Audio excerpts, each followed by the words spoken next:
All right. When I was selling Cadillacs, um, under one of the greatest people I've ever met, I've ever seen, I've ever come in contact with, I've ever had the honor to work with and to work for.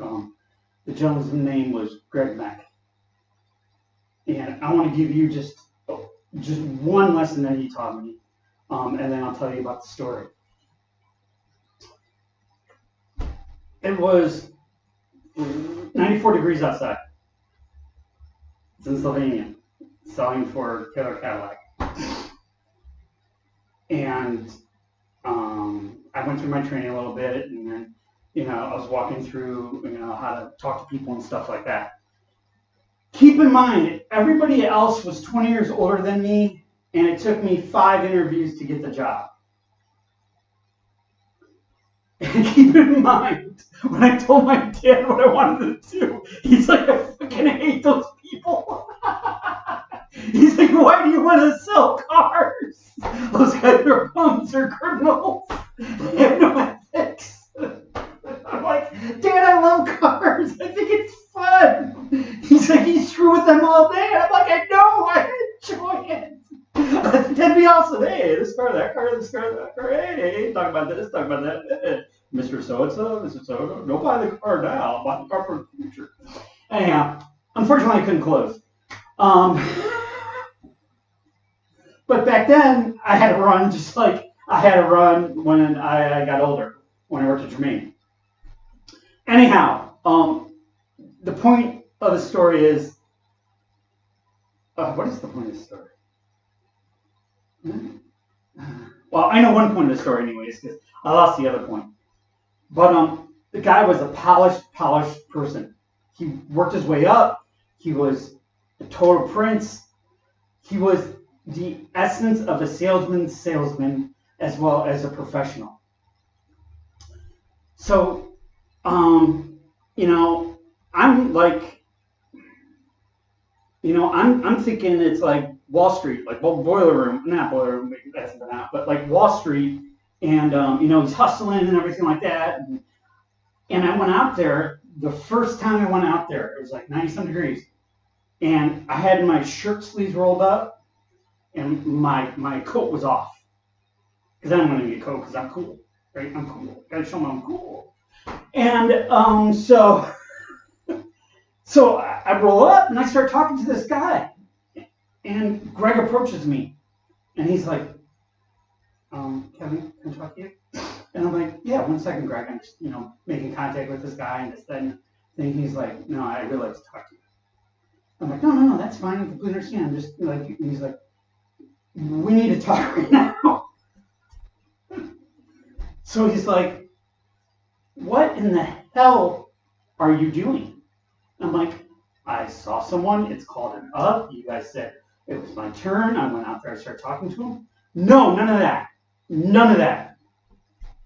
He's like, what? How do you look?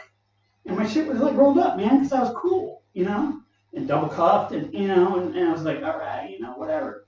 My hair was slicked back, no joke. Yeah, first flip cell phone. I was like, shit. Anyhow, he's like, we don't do this here. I'm like, what is this? This rolled up and all this and no coat. Anytime you go out on the lot, you wear your coat. Anytime you're on the lot, your sleeves are rolled up. Anytime you're on the lot, you look professional, you act professional, you are professional. Got another story about that too. Me and talking so much.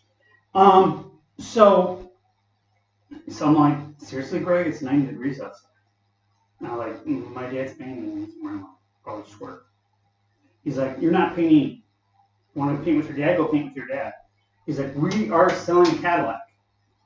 We are selling something that people have worked for their whole life. Would you buy something from somebody that worked for the whole life? From somebody that has their sleeves rolled up and it looks like they're gonna, like, I don't know, go scrapping or something like that? And I'm like, never thought about it that way. He's like, that's what I'm telling you. That's what you have to learn. That's what you have to show when you represent Cadillac. And I'm like, but, they're used cars, He's like, it's a car from Taylor Cadillac. It's a car from a long history of his name, his prestige, what they did, and I think Taylor was like a coach for, I don't know, Cadillac, whatever, coaches, whatever. I don't know, back in the day. So anyhow, he's like, you always have your coat. Oh, this is funny too. So my mom had to take me to work after I sold the Mustang, 50,000 miles for 5,000. Same amount actually I bought for 28 when I had 23 on it actually. Anyhow, so my mom takes me to work, and Craig's like checking me out. He's such a cool guy. Man, he's so cool. He's such a good individual. Such a guy that made a statement, made an impression, like one of the good guys. Absolutely one of the good guys. It didn't matter how much time you took or how much time you took with him. He always had a panache. He left you feeling like a better person, no matter what. Okay. So my mom drops me off because she's driving a Honda, and I just sold my car. And he's like, all right, Kevin, let's look at you. And he's like, tie looks good, shirt looks good. Yeah, that looks good. Let's see, shape good. Okay, buttoned up. Yep, buttoned up. All right, let's see, your sleeves. Okay, your sleeves are good. And I mean, he was very like, you gotta look the look. And check me out. He's like, where's your belt? He's like, where's your belt? Didn't have a belt on. So I call my mom, and I come back and I drop my belt back off to school. Oh, also, I'll tell you a quick story. I used to always call the Cadillac a 4-door Corvette. It's like, man, this is a Corvette fast. Man, you don't need a Corvette, you got this. Man, you don't need a Corvette. Corvette can do 4 people. And I was to say like that, and they're like, can you stop it with a fucking Corvette? Because sooner or later I call these people, like, oh, where'd you get it? Oh, we got a Corvette. You kept mentioning Corvette, we got a Corvette. And then I would have to follow up and tell them exactly what they bought, why they bought it, why it lost out on the sale, what we're going to do different. But I got to tell you something, I got these Cadillacs, these STSs, they were $57,000. They were $59,000. I was getting Taco Bell in them. They were like frosted. They were like that diamond frost. They would pay like $5,000 for with metallic wheels. It was all decked out. It was all leather. And they always say, don't take those cars out to go get Taco Bell. Go take the old Jag. Go take the older Benz. Go take the older this, that, or the other. One time I went home. My mom and dad were home, and we got the ETC. It was probably $57,000. And gotta understand, my parents had a Bonneville. They got 78,000 miles. They thought it was gold, and they gave it to me for 196,000 miles. They told me don't do anything with it. Don't hurt it. And I've only put in 4 friends. And that's neither here nor there. Race car driver? No, just plain one. To this day, no, I'm just kidding.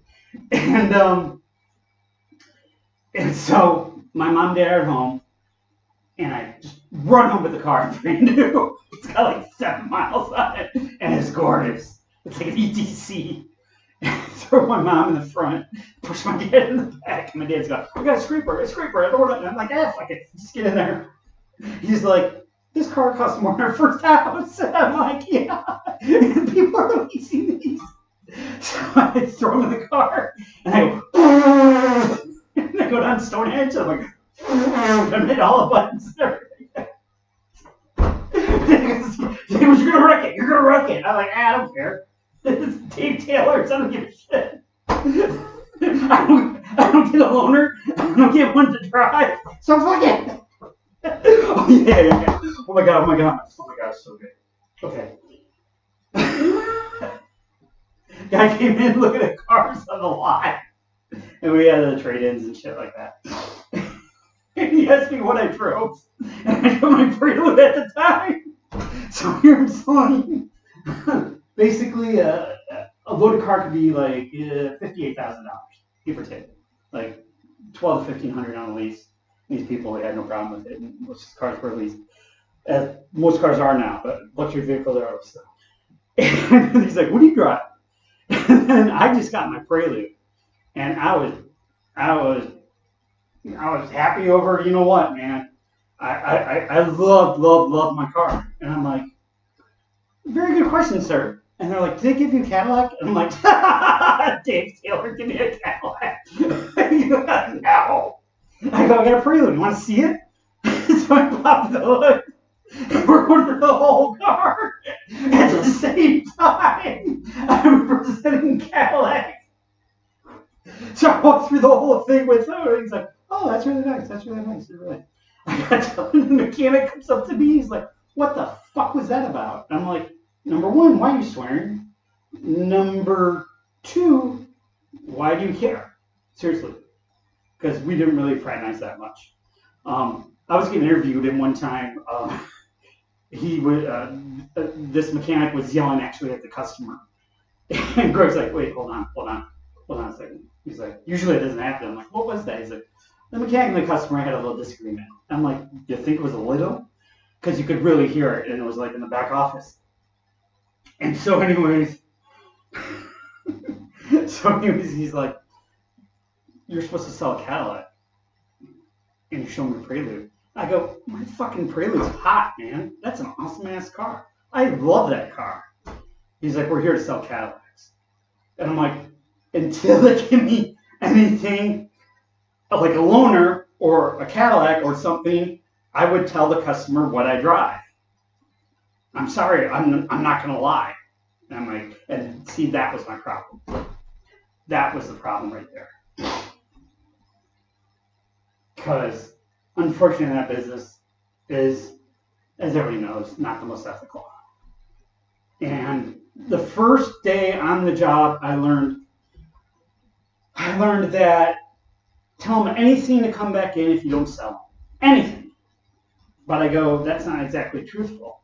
You know, tell them this changed, that changed, whatever changed. And I'm like, but that's not truthful. But that's how the game's played. And there's a whole game. And it still goes on. And when I was in car sales, the woman that sold me my Prelude, she tried to play me. You know, she tried to get me to lease it first. And she played me. And they worked me back and forth too.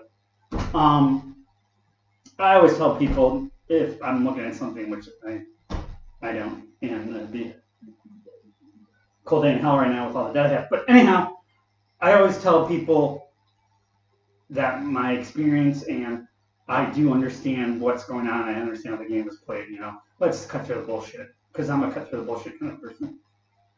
You know, they're like, "Oh, you know, we could start here, we could start there." You know, I just like, last time I sat down, I'm just like, okay, let's start with taking $4,000 off that you're asking us to put down, and let's start right here. And then all of a sudden, this dealer cash came off, or lease cash, or whatever. Never, ever go in with your checkbook, never, or you're ready to make the payment, ready to do the deal. Never. Always walk. Always walk. Always walk. They will call you the next day. There's another deal. They will call you the next day. There's always something else. And it's not this car's taken and that car. Don't believe any of that bullshit. If you want me to sit down and screw with a car dealer, I've got no problem with that. I will tell them exactly, you know, how the grass grows. They can screw you so many different ways, and they don't make the money. The dealer does not make the money on the price. The dealer makes the money. They make the money like rounders. They make it on the sit with the financing. I found that out. And the trade-in. Those two places. And the trade-in, they can make whatever. Because when I was looking at a new car, you go, they're like, okay, what kind of car are you looking at? What kind of car are they looking at? That was the first question that my used car sales manager would ask me. What car are they on? What's the car? And I'm like, why does that matter what car they're on to the value of his car? Well, it's all a numbers game. That's where you make $100,000 a year, $120,000 a year. But then I learned in the sit, and this was with Cadillac. Sorry, not Cadillac. This was with Germain. With the sit, back then, so it's like 10, 15, 14 years ago, whatever, they can make between 8 and 10 a sit. I always wondered why the finance guy, who is 10 years younger than me, drove a $70,000 car at the time. And then, of course, the maintenance. The service, the maintenance. And I don't care what company it is. I've experienced it all. They're trying to get the biggest buck for you. They're always trying to get the biggest buck out of you for the service. And they could say they're whatever company, but find yourself an honest mechanic, and you will understand that not only the value of that, but you'll understand integrity, the ethics, fair price, and what your car truly needs and doesn't need. Because I went down to the dealer, and they're like, "Oh man, your Civic needs $1,000 in brakes. We need front end, we need rotors, we need this, we need calipers, we need your pads, we need this." And I was like, "Oh shit, I didn't have that kind of money, you know." And I told them, just tell me what I need. I'm a contractor. I don't have much money. Just tell me what I need. So they gave me a $1,000 bill. So then I went to the Goodyear up the street here on the main drag, Kelly's Goodyear in Heath. Yeah, it's Heath. It's right next to the big lots and stuff. I'm not good with Heath in New York. I get that screwed up all the time. Only been here 6 years. Maybe the next 6 years I'll try to get it all done. Anyhow, it was only $285. I took that other money and I bought scab. The money I saved. Anyhow, and they're legit. They're cool.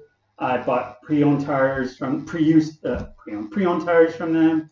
I bought brand new tires from them. I got the Milestars out there. I think that's what they're called. And they kick ass. They'll take it in the corner like a Goodyear. They'll take it like a Pirelli. They'll take it like any other car. Any other tire. For dirt cheap. Really dirt cheap. All right. I have no idea what the hell the title of this one. Where the hell did I start? Whatever. I'll figure out something. Peace out.